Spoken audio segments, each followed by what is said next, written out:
Cross her name off. She is just a low-level desk jockey. Do not let her pathetic presence stain her brother's uniform today.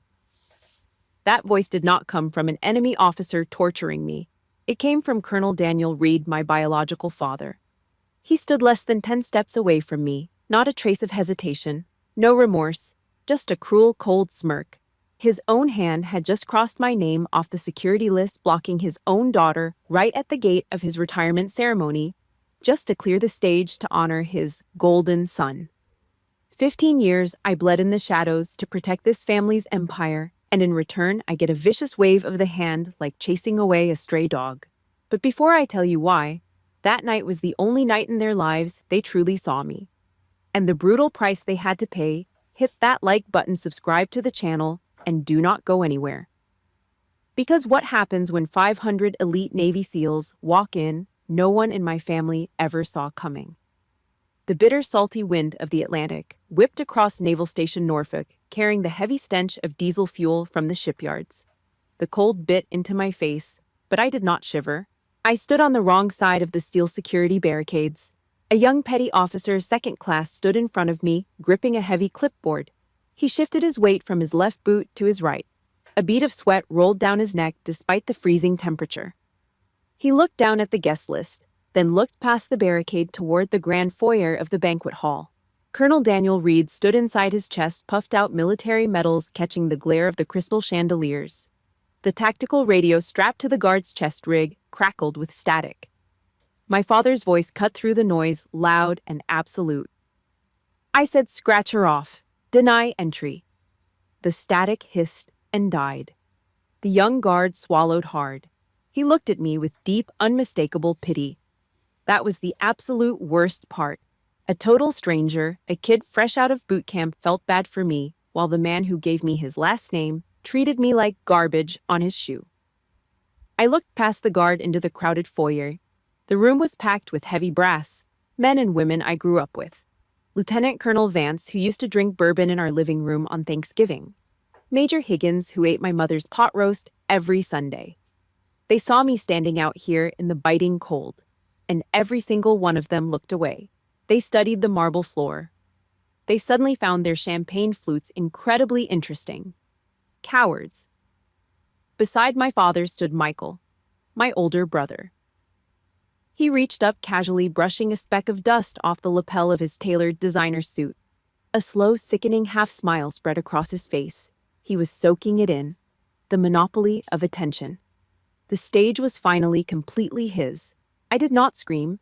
I did not throw my fists against the metal barrier and demand to be let in. I closed my eyes for a fraction of a second. Inhale. 1, 2, 3, 4. Hold. 1, 2, 3, 4. Exhale. Tactical breathing. My lungs expanded against the cold Virginia air, forcing my heart rate to drop. I opened my eyes and looked at the scene playing out in front of me. I did not look at it like a rejected daughter. I looked at it like an operative assessing a hostile perimeter. My right hand was buried deep in the pocket of my cheap civilian trench coat. My fingers curled around the thick, heavy canvas strap of the garment bag I'd hidden under the coat. I squeezed it. I squeezed the canvas until the joints in my knuckles popped, making a sharp, ugly cracking sound. It was masked by the distant, high-pitched wail of a police cruiser flying down the interstate. There were no tears. Not a single drop. This betrayal was a hollow-point bullet fired at point-blank range, sure. But I stopped waiting for their love a long time ago. I was wearing body armor over my chest. Inside the barrier, Michael decided to twist the knife. He stepped away from my father and walked slowly toward the velvet rope just inside the steel gate. He dropped his hand, pretending to pick up a crushed cigarette butt off the concrete. He got close enough for the heavy, suffocating stench of his cologne to hit the back of my throat. Tom Ford. $250 a bottle. He bought it with the exact cash he begged me to wire him last month because he was supposedly short on rent.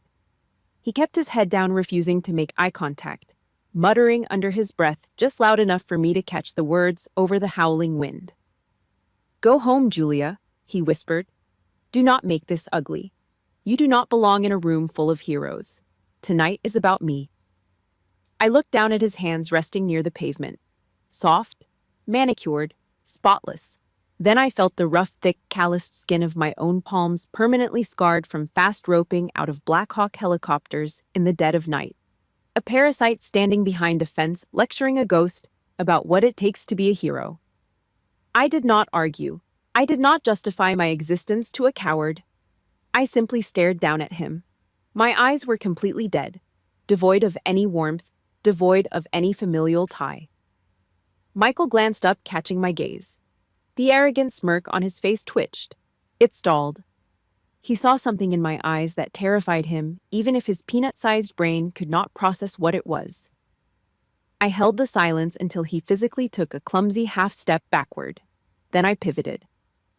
I turned my back to the gate, the flashing cameras, the heavy brass, and the biological family that just erased my existence. I took a step toward the dark, empty parking lot. The hard heel of my shoe struck the asphalt. Clack. A sharp, heavy, rhythmic sound. Clack, clack. I was not running away. I was not fleeing into the night to cry in my car. I was a commander executing a tactical retreat to secure a high-ground artillery position. They thought they just won the war by locking me out in the cold. They had no idea the battlefield had just shifted. Clack, clack. The sound of my heels hitting the asphalt echoed in the cold Virginia night. But in my mind, that sound morphed. It deepened. It turned into the heavy, hollow thud of a standard-issue military boot striking a hardwood floor.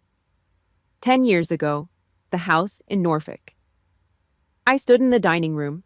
The air smelled of burnt garlic and lemon pledge. I placed a thick, cream-colored document on the oak table. It was my top-secret cryptologic clearance from the Pentagon. It was not just a piece of paper, it was a master key, a literal license to handle classified intelligence that kept thousands of American soldiers breathing in the dirtiest corners of the globe. My father stared at it for exactly a tenth of a second. Then the front door banged open, rattling the brass hinges. Michael strutted into the house. He reeked of stale beer, cheap body spray, and unearned confidence. He was holding a plastic football trophy from a local amateur league. The fake gold paint was already flaking off the cheap plastic base. My father bolted out of his chair. He did not say a single word to me. His thick, meaty forearm swept casually across the table. My Pentagon clearance fluttered off the edge and landed on the floor. He did not even look down. He stepped forward, his heavy combat boot planting squarely on the gold seal of my clearance, crushing it against the hardwood. He reached out, grabbed Michael's plastic trophy, and slammed it right in the dead center of the dining table. Desk jockeys do not make history. My father barked, his voice booming through the house. He slapped Michael on the back, a heavy, proud strike. He walked over to the liquor cabinet and poured them both a neat glass of scotch. They clinked glasses. They toasted to fake greatness. They conveniently forgot who was actually keeping the roof over their heads. 3 months prior, the bank had sent the final foreclosure notice. The shiny upper-middle-class facade of the Reed family was weeks away from shattering into pieces. I saved it. Not with a plastic trophy. Not with a strong throwing arm. I saved it with hazard pay. I wired every single dime of combat pay I earned from black site deployments straight to my father's checking account. I sat in reinforced sand bunkers in 110-degree heat. I chewed on cold, dry MRE's beef stew that tasted like salted cardboard, grinding fine desert sand between my teeth, just so they could keep the house.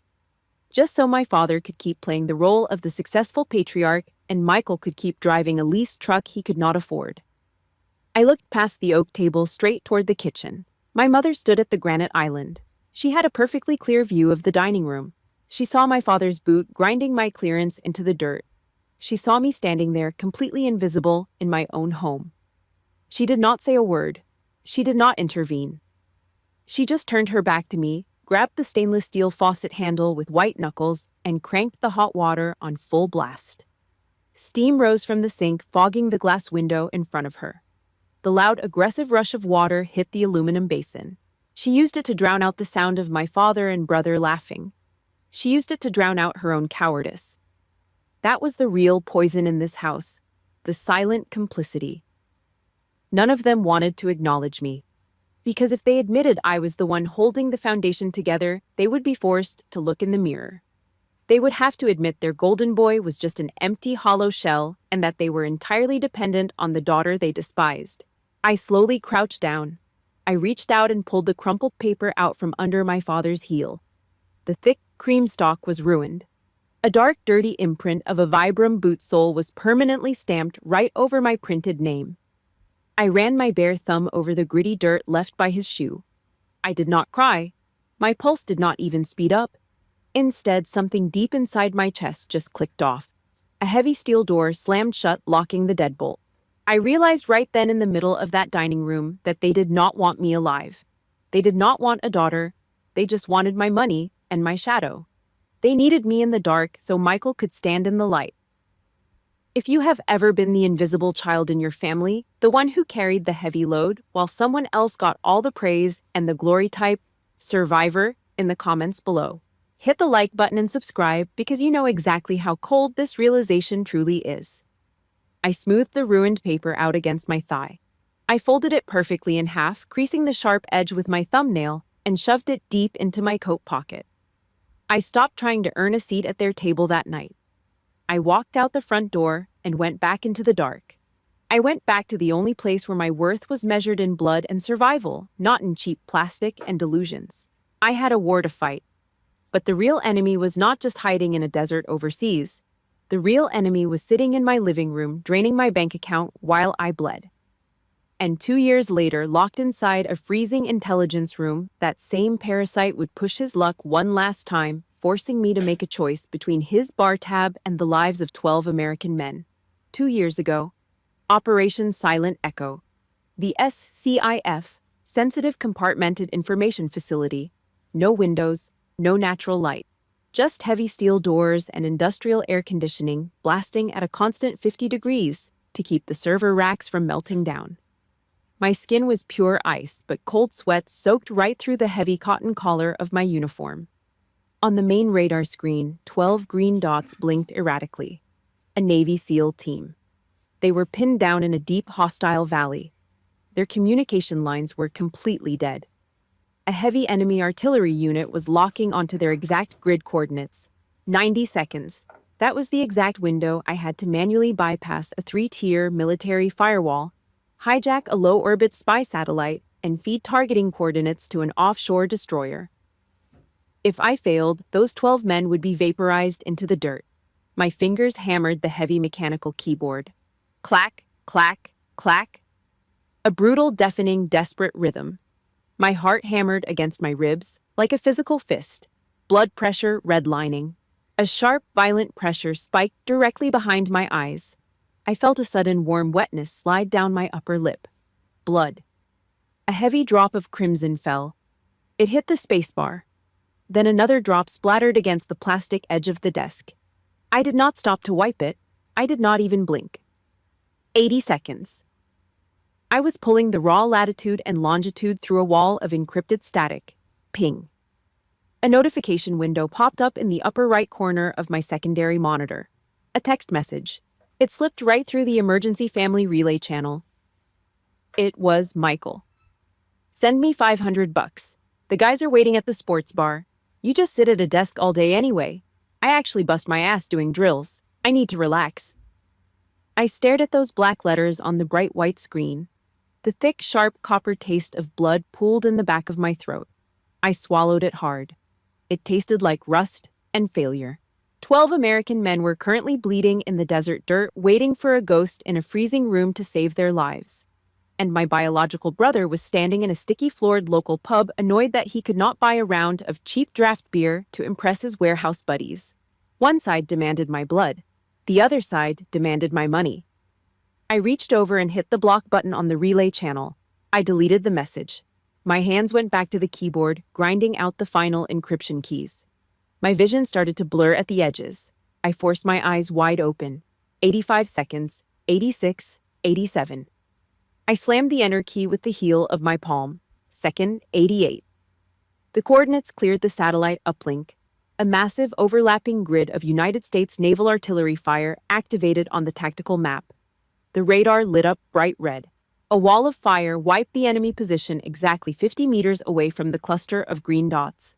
The shockwave registered on the satellite sensors. The screen flashed a single line of text, "Target neutralized." The 12 green dots started moving again. They were going home to their wives and kids. My hands dropped off the keyboard. I slumped forward, my chest hitting the hard edge of the metal desk. My lungs burned like I had just inhaled broken glass. The adrenaline crashed, leaving a hollow, agonizing ache in my chest. I wiped the back of my hand across my mouth. It came away smeared with thick, dark red blood. I was completely empty. That exact same afternoon, the local Virginia paper published a full-color photo of Michael. He was standing on a wooden stage, smiling wide, receiving a commendation for outstanding excellence in warehouse logistics. He managed to keep track of a few wooden pallets of combat boots. He signed off on some shipping crates. They treated him like he just stormed a beach under heavy machine gun fire. My father bought him a two-tone gold Rolex to celebrate his massive achievement. My phone buzzed on the metal tray next to my bed. I was lying alone in a sterile military medical bay, an IV needle jammed into the crook of my arm to stabilize my crashing blood pressure. I opened the family group chat. A photo loaded on the cracked screen of my phone. Michael holding up his wrist, flashing the shiny gold watch in front of his leased truck.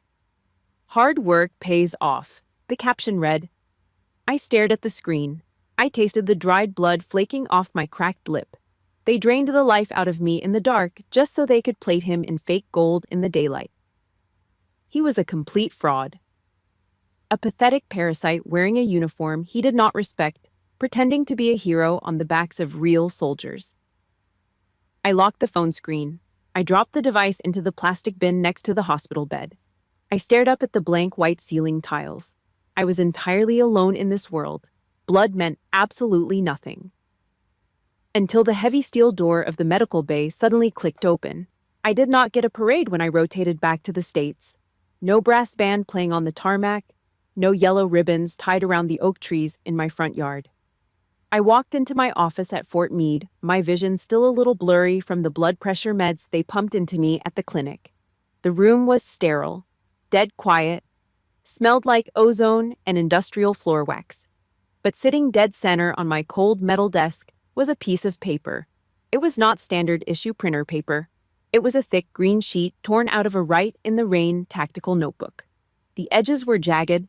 The waxy surface was smeared with fine, gritty desert dirt and dark, rust-colored stains. Dried blood. Human blood. I picked it up. The texture was rough against my calloused fingertips. Written across the center in thick, heavy black marker was a message. The handwriting was aggressive, blocky, written by a hand that was used to gripping a rifle, naughty pen. "We are alive to go home and hug our daughters because of you. SEALs never forget a saved life." I knew exactly who wrote it. Master Chief Miller, a Tier 1 operator. A walking, breathing war machine with a face built out of scar tissue and a voice like a gravel crusher. Men with silver stars on their collars got nervous when Miller walked into a room. He did not care about rank. He cared about survival. He had bypassed 3 heavily armed security checkpoints, completely ignoring L-badge protocol just to leave that piece of paper on my desk. He wanted me to see it the second I walked in. To my father and Michael, I was just a woman pushing paper. A low-level desk jockey good for paying the mortgage when the bank started calling. But to Master Chief Miller, to those 12 elite operators who just walked out of the valley of death, I was the invisible hand of God. I was the guardian angel pulling them out of the meat grinder. That was the exact moment I understood real brotherhood. It is not forged in a suburban living room over a Sunday pot roast. It is not inherited through DNA. It is forged in the dirt. It is forged in the absolute, unquestioning certainty that the person next to you will bleed so you do not have to. That pure, unbending steel loyalty smashed the rotten bloodline of the Reed family into powder. I drove back to Norfolk that same night. I walked through the front door of my parents' house. It was completely dark. They were out at some local booster club dinner, probably buying Michael an expensive steak. I walked up the carpeted stairs, my boots making no sound. I turned the brass knob to my childhood bedroom. I stopped dead in the doorway. My bed was gone, my wooden bookshelf. The oak desk where I spent hundreds of hours studying for my intelligence exams, all of it, scraped, completely clean. In their place sat a massive, overpriced steel squat rack, a long row of heavy iron dumbbells resting on a customized rack, a leather bench press. The hardwood floor was covered in interlocking black rubber mats. The room smelled like cheap industrial rubber and Michael's vanilla protein powder. My father had gutted my entire physical existence in this house to build a home gym for a guy who moved cardboard boxes for a living. They did not even have the decency to pack my things in boxes. They just threw me in the trash. They did not just ignore me, they erased me.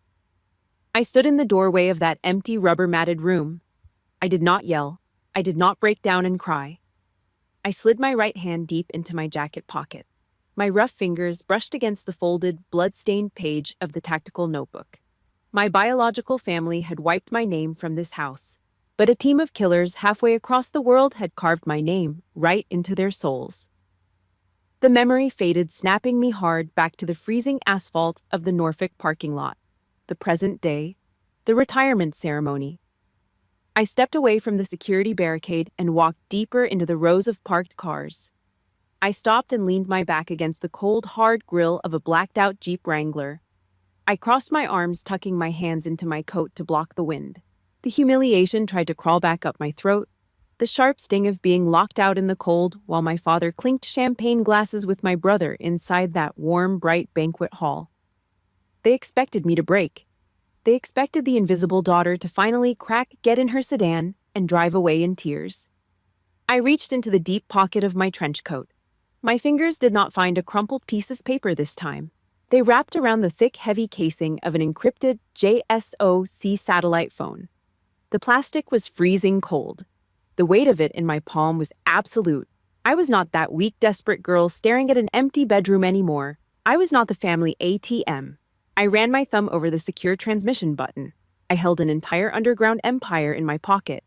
I commanded assets my father could not even read about in a heavily redacted file.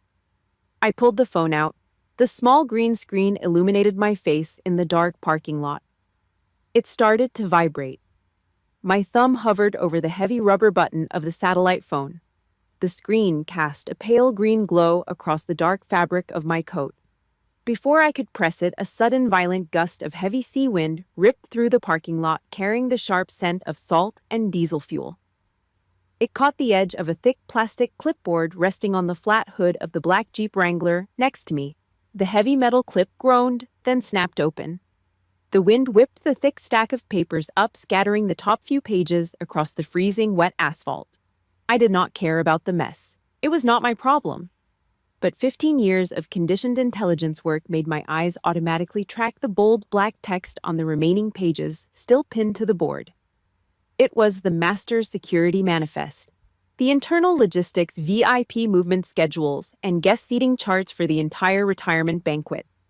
At the very top right corner, stamped in thick red ink, was the final approval signature. Colonel Daniel Reed. I stepped closer to the hood of the Jeep, my boots crunching over a loose piece of gravel. The wind died down just enough for the heavy pages to settle. I looked down at the bottom of the final sheet, right under the VIP access list. There it was, written in thick, sharp black ballpoint pen. My father's unmistakable, aggressive handwriting. He did not just casually cross my name out. He pressed down so hard the pen dug a deep, permanent groove into the paper, almost tearing right through the white sheet. The ink pooled heavy and dark at the end of the line. Underneath the crossed-out name, he had written a direct handwritten note to the security detail. He underlined it twice. Remove Julia Reed from all gate access lists. Absolutely deny entry. She is not to appear and distract from Michael tonight. This is his stage. I stopped breathing.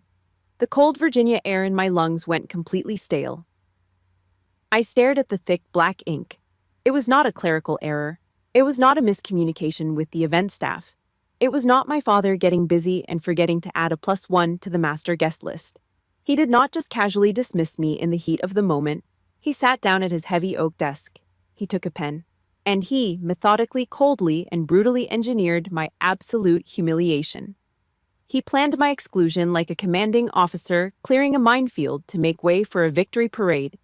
He specifically wanted me to show up in the cold. He wanted me to walk up to the gate in my civilian coat, hand over my ID, and be publicly turned away by a low-ranking guard while all his military buddies watched. He wanted to break me.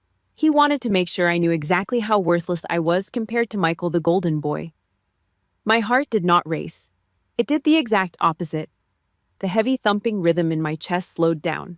One beat, a long dead pause, then another beat.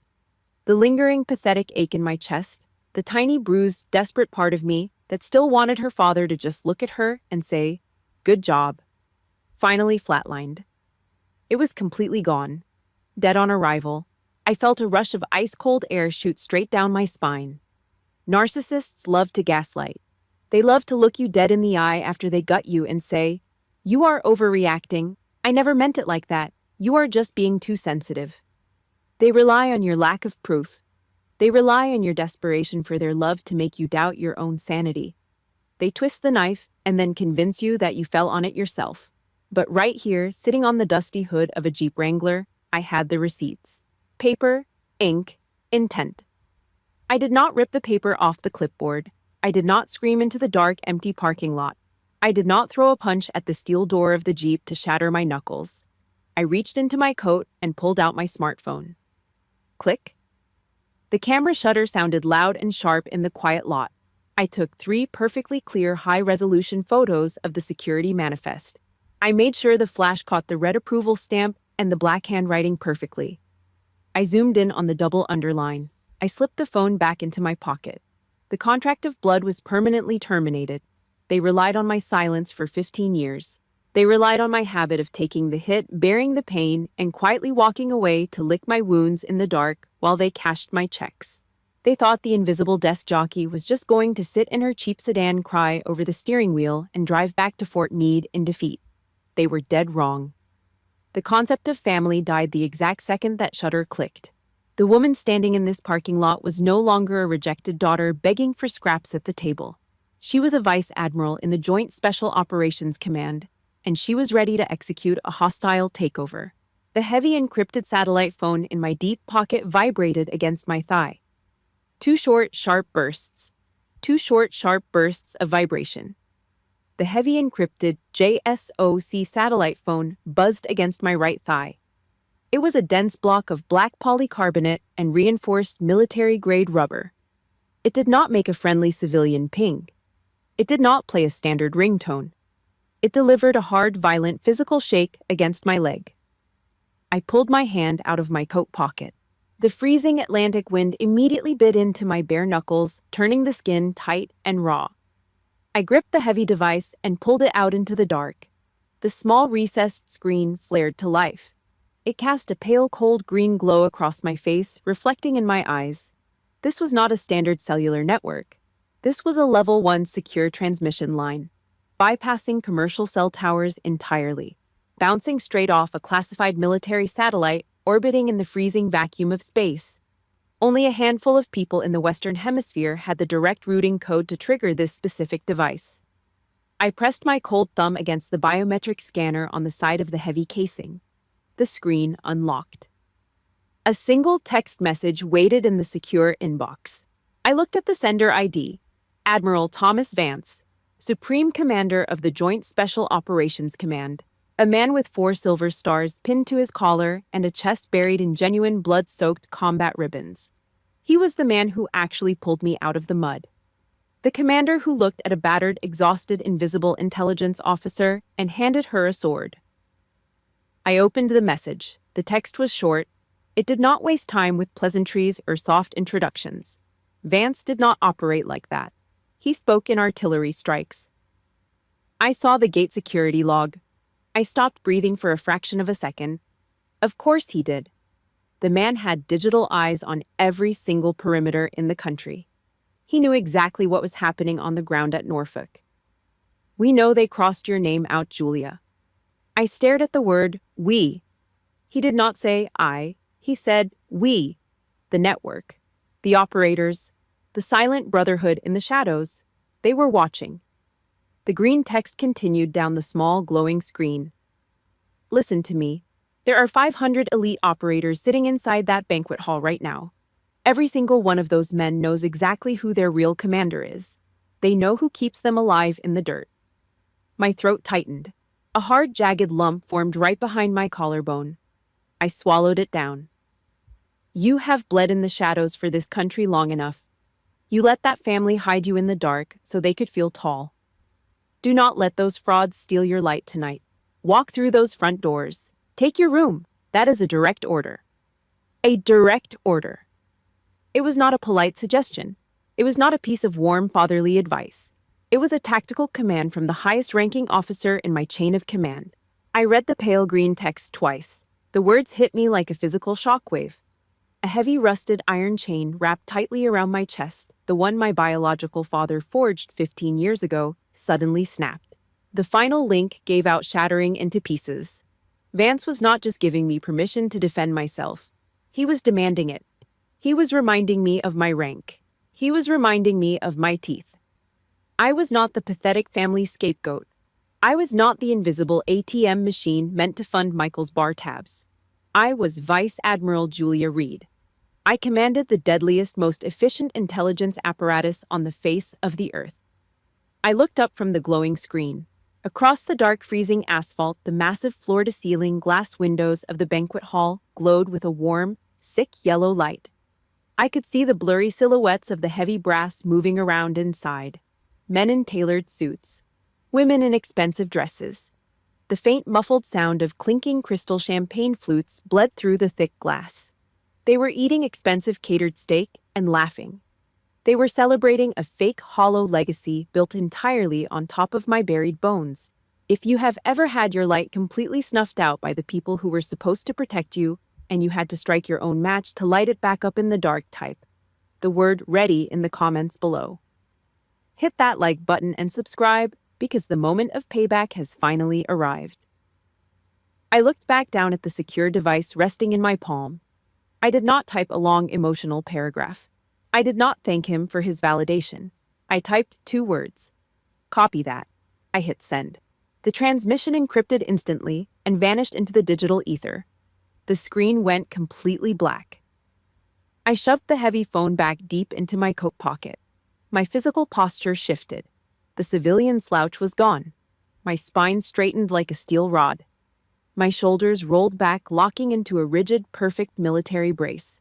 The heavy weight of a rejected child vanished, replaced instantly by the cold, calculated stillness of a predator tracking a scent. I turned away from the Jeep Wrangler. I walked 3 rows down my heels, clicking a steady, merciless rhythm against the pavement. I stopped at the rear bumper of my cheap, unremarkable civilian sedan. The ultimate gray man cover. I reached into my pocket and pulled out my metal car keys. There was a heavy canvas garment bag locked in that trunk. I had purposely buried it in the dark. I kept it hidden in the trunk specifically to protect my father's fragile, pathetic ego. I did not want to walk in and outrank him on his special retirement night. I was willing to sit quietly in the back row and let him have his glory. But the contract was dead. The mercy was gone. I shoved the metal key into the rusty trunk lock. I gripped it and turned it hard. The heavy latch popped open with a sharp, violent metallic clack. It was time to bring heavy artillery to dinner.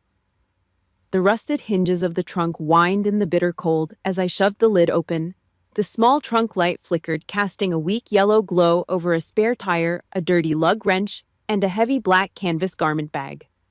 I grabbed the thick metal zipper at the base of the bag. Zeep! The harsh sound cut right through the howling Virginia wind. I pulled the thick canvas apart. Hanging inside, protected from the dirt and the grease, was my Navy service dress white uniform. Perfect. Crisp. Not a single crease out of place. It practically glowed in the dark. I reached up and unbuttoned the cheap tan civilian trench coat I was wearing. I pulled it off my shoulders and let it drop right onto the freezing, oil-stained asphalt. I did not care if it got ruined. That coat was a disguise. It was the pathetic, invisible costume of the useless daughter my father expected me to be. It was the skin of the family scapegoat. I left it in the dirt where it belonged. I pulled the heavy white tunic off the plastic hanger. I slipped my arms into the sleeves. The fabric was stiff, immaculate. The second it settled over my shoulders, the biting wind stopped registering on my skin. It felt like a locking mechanism engaging around my ribs, a shell of solid titanium encasing my chest. I moved my bare, freezing hands down to the heavy brass buttons lining the front of the tunic. I did not rush. I secured each button with a sharp, exact snap. My fingers moved with the rigid mechanical muscle memory of a shooter loading 5.56 rounds into a fresh magazine. Click, click, click. Every single snap was a permanent eviction notice. I fastened the stiff collar tight around my neck. That was for Michael. That was for his cheap, suffocating cologne and his pathetic little whisper telling me to go home. I reached into the side pouch of the canvas bag and pulled out my ribbon rack. I lined the sharp metal pins up with the reinforced holes on my left breast right over my heart. I pushed them through and locked the clasps down hard. The Defense Superior Service Medal, the Joint Service Commendation. Rows of color earned in classified dirt paid for with high blood pressure, crashing vitals, and nosebleeds in freezing SCIF rooms. I locked the final clasp. That was for my mother. That was for the woman who turned the kitchen faucet on full blast to drown out the sound of my father crushing my Pentagon clearance under his combat boot. I reached into the bag one last time. My fingers brushed against a small worn velvet box. I pulled it out. The hinge snapped open. Resting on the dark blue felt were 2 sets of collar devices. Solid silver, 3 stars. I took them out. The metal was freezing against my fingertips. They caught the harsh glare of the parking lot floodlights shining with a cold, unforgiving brilliance. I positioned them perfectly on my shoulder boards. I pressed the heavy pins through the thick white fabric, locking them into place. The physical weight of those 3 silver stars pressed down on my collarbones. They were heavy. They carried the weight of Master Chief Miller's blood-stained note. They carried the lives of the 12 SEALs who got to go home to their kids. They carried the raw, ugly truth of what it actually takes to keep this country breathing. My father was a colonel, an eagle sitting on his shoulder. He thought that bird made him a god. He thought he owned the military. He thought he owned me. 3 stars made me a vice admiral. I did not just outrank him. I existed in an entirely different stratosphere of the United States Armed Forces. A colonel answers to a general. A vice admiral commands the generals. He could not even walk into the same operational facility as me without prior written authorization. Pinning those stars to my shoulders was not just putting on a uniform. It was signing the death warrant for the Reed family's fake hollow legacy. I reached into the trunk and pulled out my white officer's cover. I placed it squarely on my head. I pulled the stiff black brim down just enough to cast a sharp, dark shadow over the top half of my face. My eyes were completely hidden in the dark. I looked at my reflection in the side mirror of the sedan. The scared little girl who used to sit at the end of the dining table praying for her dad to just look at her for 2 seconds was gone. She was completely dead. Staring back at me was Vice Admiral Julia Reed, the woman holding the leash to the deadliest intelligence network on the planet. I stepped back from the car. I grabbed the heavy steel lid of the trunk and slammed it down. Bang! The sound echoed across the empty asphalt like a gunshot. I turned my back to the parking lot. I did not run. I did not rush. I walked at a slow, measured, absolutely deliberate pace. My polished black dress shoes struck the pavement with the heavy, unavoidable rhythm of an approaching storm. 50 yards, 40, 30. I could hear the muffled sound of a jazz band playing inside. I could hear the clinking of crystal glasses. I walked up the concrete steps.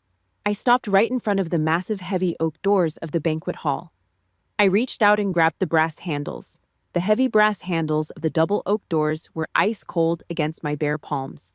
I gripped them tight. I did not knock. I did not wait for a polite pause in the scheduled program. Inside the grand banquet hall, the massive lie was hitting its peak. Even through the thick, solid wood, I could hear the master of ceremonies echoing over the high-end sound system. He was a retired captain, a man who loved the sound of his own voice and the taste of my father's expensive liquor. We are gathered tonight to honor the long-distinguished career of Colonel Daniel Reed. The voice boomed, dripping with artificial reverence. But the colonel will be the very first to tell you, his greatest pride is not his own service. It is his son Michael. A young man who exemplifies the absolute best of Navy logistics. A true guardian of the home front. Let us raise our glasses to the Reed legacy. I pushed. Hard. I threw my entire body weight forward, locking my shoulders, driving the heels of my polished shoes into the concrete. Bam! The heavy oak doors blew open. The thick metal hinges groaned, resisting for a fraction of a second before screaming in defeat. The heavy wood slammed violently against the stone walls of the foyer. The sound was a dry, hollow, deafening crack. It sounded exactly like a sniper rifle firing inside a closed concrete bunker. The master of ceremonies flinched hard. His voice cut off instantly. A sharp, aggressive burst of microphone feedback shrieked through the massive speakers, making the front row guests visibly wince and cover their ears. 500 heads snapped toward the back of the room in total unison. I stepped over the threshold. The banquet hall was a sprawling sea of expensive tailored designer suits, glittering evening gowns, and perfectly pressed military dress uniforms. Massive crystal chandeliers hung from the vaulted ceiling, casting a warm, rich yellow light over the pristine white tablecloths and the sterling silver cutlery. The air smelled of roasted prime rib, expensive perfume, and old money. I did not look at the crowd. I locked my eyes dead ahead, staring straight at the raised wooden stage. I stepped onto the thick, crimson carpet of the center aisle. Clack! My polished black dress shoe struck the floor beneath the carpet. Clack! The silence in the room became absolute. It was a heavy, suffocating quiet. You could hear the low mechanical hum of the industrial air conditioning units. The crowd stared. They expected a drunk crasher. They expected a catering mistake. They saw a lone woman in a pristine Navy service dress, white uniform, walking alone. They did not understand what they were looking at. Not yet. I kept walking, slow, deliberate, lethal. My spine was a rigid steel rod. My hands were perfectly aligned at my sides, my thumbs resting right along the seams. As I passed the third row of dining tables, the angle of the overhead chandelier light shifted. The bright glaring bulbs hit the solid silver metal pinned to my heavy shoulder boards. 3 stars. The murmurs started. A low, confused, bordering on panicked hiss, spreading rapidly through the back rows. Colonels and majors squinted, leaning forward in their velvet chairs, desperately trying to make sense of the geometry. A woman in her early 30s, walking with the cold, measured posture of an apex predator, wearing the rank of a vice admiral. It broke their brains. It completely defied the neat, comfortable, male-dominated hierarchy of the Reed family empire they had worshipped all night. I kept walking. The suffocating heat of the room hit my face, but my expression remained completely dead. I reached the 5th row, the VIP section. A massive, hulking shadow suddenly tore itself out of a chair on the right side of the aisle. Master Chief Miller. He did not politely stand up. He launched himself upward like a coiled steel spring. He was a human tank shoved into a tight dress blue uniform. The left side of his face was a brutal map of jagged, shiny burn scars. His eyes were bloodshot, completely devoid of the polite, fake social etiquette this room demanded. He had spent 20 solid years hunting violent men in the pitch dark. He instantly recognized the apex predator in the room. Miller locked his heavy combat boots together. The sound was a sharp, aggressive snap that echoed off the high ceiling. He sucked in a massive breath of air. His scarred face twitched. He opened his mouth, and the voice of a pure, unchained war beast ripped through the silent hall. Vice Admiral on deck, attention. His voice did not just carry. It tore the oxygen out of the air. It smelled like gunpowder and raw adrenaline. It shattered the polite, fragile fake reality of the retirement dinner into a million jagged pieces. Crash! It was not a scattered, polite rising of guests. It was a localized earthquake. 500 Navy SEAL operators, Tier 1 specialists, and hardened combat veterans did not hesitate for a single fraction of a second. They reacted to the Master Chief's command with pure, violently ingrained muscle memory. Heavy wooden dining chairs scraped backward violently against the marble floor, a deafening, chaotic screech of wood and stone. 500 pairs of polished military boots slammed down simultaneously. Thud. The floor physically shook under my feet. The crystal champagne flutes vibrated violently on the tables. 500 right hands snapped up in perfect, rigid, flawless synchronization. Their fingertips touched the edge of their brows. 500 lethal killers standing in absolute, dead silent reverence, holding a perfect salute directed entirely at me. On the stage, the master of ceremonies stared with his mouth hanging wide open. His fingers went entirely numb. The microphone slipped right out of his hand. It hit the wooden stage floor with a loud, ugly thud followed by a high-pitched squeal of static. Nobody moved to pick it up. I did not stop walking. I passed the wall of saluting men. I felt the heat radiating off their massive bodies. I felt the crushing heavy weight of their absolute loyalty. I reached the front of the room, the edge of the stage. My father stood right behind the wooden podium. He was holding a large crystal glass of expensive red wine. He had his chest puffed out just seconds ago, ready to drink to his golden sun. Now his face was the color of dirty ash. All the blood completely drained from his cheeks. His jaw hung loose. His eyes were wide-locked with absolute paralyzing terror on the 3 silver stars resting heavily on my shoulders. His hand began to shake. Not a slight nervous tremble. A violent, uncontrollable spasm of pure shock. The wine glass tilted in his grip. The dark red liquid sloshed over the crystal rim. It poured out, splashing onto the polished wooden stage. It looked exactly like fresh blood. It dripped down the side of his shiny black dress shoes, ruining the expensive leather. He did not even notice. His brain could not process the brutal fact that the daughter he threw away like stray garbage had just returned as a god. He could not outrank me. He could not order me away. I owned him. And Michael. Michael stood 2 feet away from my father. The tailored designer suit suddenly looked like a cheap, pathetic Halloween costume. The arrogant, untouchable smirk was gone. Smashed. Wiped entirely clean from his soft face. He took a clumsy, panicked step backward, desperate to get away from my dead stare. The toe of his expensive Italian loafer caught the thick edge of the stage carpet. He stumbled hard. His arms flailed wildly in the air like a drowning man. He crashed violently into the side of the podium, desperately grabbing the polished wood to keep from falling flat on his back in front of the entire United States military apparatus. His aura was completely stripped. Naked. Standing in front of 500 actual breathing war heroes, Michael finally realized what he truly was. A plastic toy. A hollow, pathetic fraud. I stood at the base of the stage. I looked up at the 2 of them. I did not yell.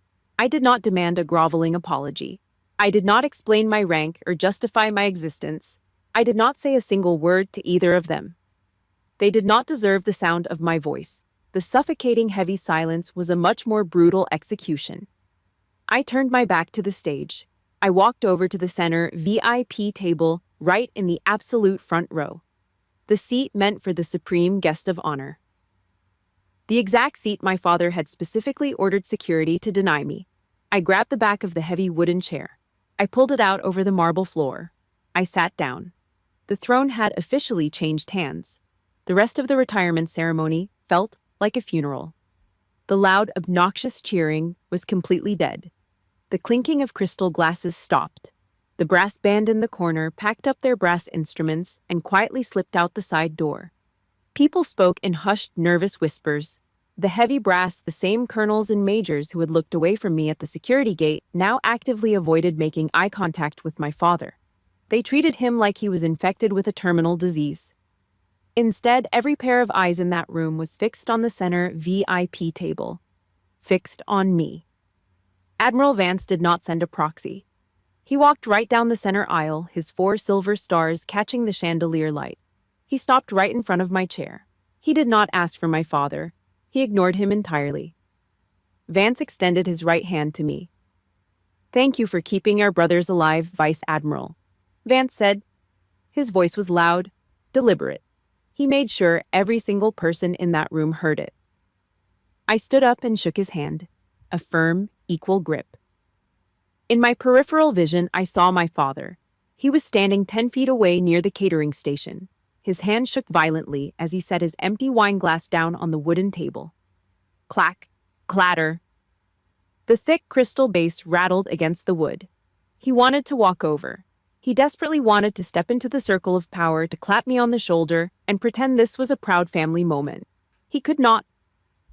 The physical distance between us was only 10 feet, but the operational distance was 1,000,000 miles. He was completely locked out. I left the banquet hall before dessert was served. I did not need to stay and watch them bleed out. I pushed through the heavy oak doors and walked out into the long carpeted hallway. It was empty, quiet. The air smelled of stale cigarette smoke from the designated smoking patio outside. I reached into my uniform pocket, pulled out a cigarette, and lit it. I took a slow, deep drag, letting the harsh nicotine coat my throat. Rapid, panicked footsteps hit the carpet behind me. Julia, wait! I did not turn around. I slowly blew a thick cloud of gray smoke at the ceiling. Michael rounded the corner. He looked awful. His designer suit was wrinkled. His expensive silk tie was yanked loose around his neck. The fake golden boy confidence was completely gone, replaced by the desperate, frantic energy of a cornered rat. He stopped a few feet away. He physically hunched his shoulders, shrinking himself down. "How long?" he stammered. His voice was a thin, high-pitched wheeze. "How long have you been hiding this? Why didn't you just tell us you were? Why didn't you tell Dad?" He was not asking out of brotherly concern. He was not hurt that I kept a secret. He was terrified. He was staring at the 3 stars on my shoulders and doing the brutal math in his head. The sister he treated like a stray dog, the sister he bullied for rent money, could snap her fingers and have his entire pathetic Navy logistics career completely vaporized by morning. I turned around. I looked at him. I did not feel angry. I did not feel the burning desire to scream in his face. I felt absolutely nothing. Just the cold, sterile pity a boot feels for the bug it is about to step on. 15 years, I said. My voice was completely flat. Michael flinched like I had hit him with a crowbar. I took another drag of the cigarette. I stepped closer to him. He practically pressed his back against the floral wallpaper of the hallway. 15 years in the dark. I continued, keeping my voice low. Just long enough for you to actually start believing your own bullshit. Long enough for you to think you actually earned those plastic medals and that fake Rolex. Julia, come on, we are family. If I did not personally clear your logistics records from the JSOC servers every single quarter. I cut him off, my voice dropping an octave.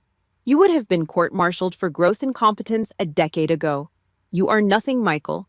You are a ghost, wearing a uniform. Michael's jaw trembled. He reached up, covered his face with both hands, and slumped heavily against the wall.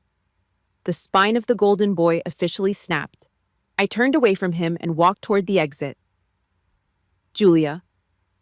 Another voice. Older, heavier, rougher. I stopped. Colonel Daniel Reed stood at the end of the hallway. The tyrannical patriarch, the man who dictated the terms of my entire existence. He looked old. The sharp, aggressive edge was completely gone from his posture. His shoulders were slumped.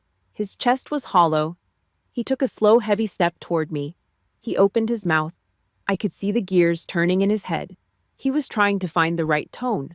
The strict father, the commanding officer, the misunderstood parent. He was trying to find the specific combination of gaslighting and authority that had worked on me for 33 years. But then his eyes dropped to my shoulders. The 3 silver stars caught the dim light of the hallway. The words died in his throat. The silence pressed down on him, crushing his windpipe. He realized in that exact moment that he had 0 leverage. No financial hold. No emotional hold. No military hold. I owned the entire board. 10 seconds passed. 20. Slowly, agonizingly, the great Colonel Reed bowed his head. His chin dropped toward his chest. He nodded. A single defeated, humiliated nod. Absolute, unconditional surrender to the daughter he threw away. I dropped my cigarette onto the expensive carpet. I crushed it out with the heel of my polished black shoe. I did not nod back. I pushed the glass exit doors open and walked out into the cold, dark Virginia night. 6 months later. I drove my heavy SUV up the cracked concrete driveway of the Norfolk house. I did not call ahead. I did not ask for permission. I turned off the ignition. The heavy, familiar smell of burning Kingsford charcoal and sweet hickory barbecue sauce hung in the thick Sunday air. It was a smell that used to mean isolation. Now it meant absolutely nothing. I pushed the front door open. The old, suffocating, dominating energy of the Red family was completely dead. The house felt incredibly small.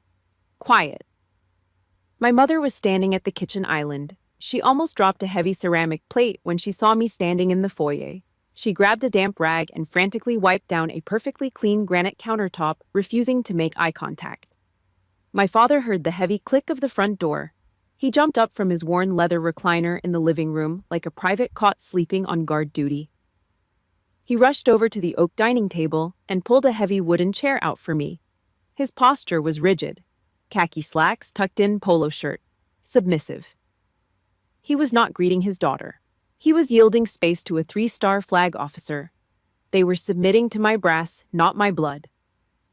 I did not sit down immediately. I walked over to the large oak display cabinet resting in the corner of the living room. The cheap plastic Pop Warner football trophy was entirely gone.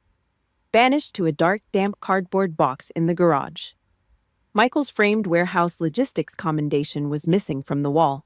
Instead, sitting dead center on the top glass shelf, bathed in the direct glare of a warm halogen bulb, was a custom mahogany shadow box. Inside it rested a perfect replica of my Defense Superior Service Medal, pinned right next to a silver Vice Admiral insignia. They built a brand new altar.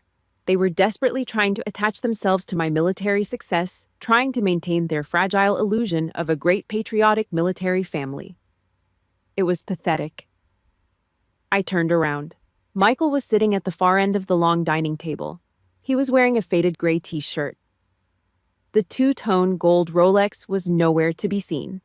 He kept his head down aggressively, cutting a piece of burnt steak with a serrated steak knife. The blade scraped loudly against the porcelain plate. He did not look up. He did not say a single word. The loud, arrogant golden boy was completely crushed under the heavy weight of his own verified mediocrity. I finally sat down. The dinner was agonizingly quiet. The only sound was the sharp clinking of silver forks. My father cleared his throat. He set his bottle of domestic beer down on a coaster. He tried to ask me about naval blockades and geopolitical strategy in the Pacific. He used formal, rigid military terminology. He leaned forward, trying to sound like an equal, trying to find common ground. But he spoke with the nervous, stuttering hesitation of a junior officer asking a superior for permission to speak. He was completely stripped of his weapons. I answered him. My voice was polite, short, and incredibly distant. I gave him absolutely nothing to work with. No warmth, no anger. Sitting there looking at the three of them eating their steak in fearful silence, a cold, hard truth finally settled deep in my chest. They did not change because they realized they were cruel. They did not suddenly learn how to love me after 15 years of treating me like dirt. They changed their behavior because I became more powerful than them. They respected the rank. They respected the authority. And the exact second I truly accepted that ugly reality, the remaining anger inside my chest just evaporated into the air. There was absolutely nothing left to fight for here. I did not stay for dessert. I stood up, walked out the front door, got into my car, and drove away. I merged onto the dark Virginia interstate. The cold night wind rushed hard against the thick glass of my driver's side window. The tires hummed against the asphalt. I looked up into the rearview mirror. The house faded quickly, swallowed completely by the black outline of the suburban trees. The desperate little girl who used to sit in that house starving for a scrap of validation was dead. She stayed in the dirt. The woman holding the steering wheel was the sole architect of her own survival.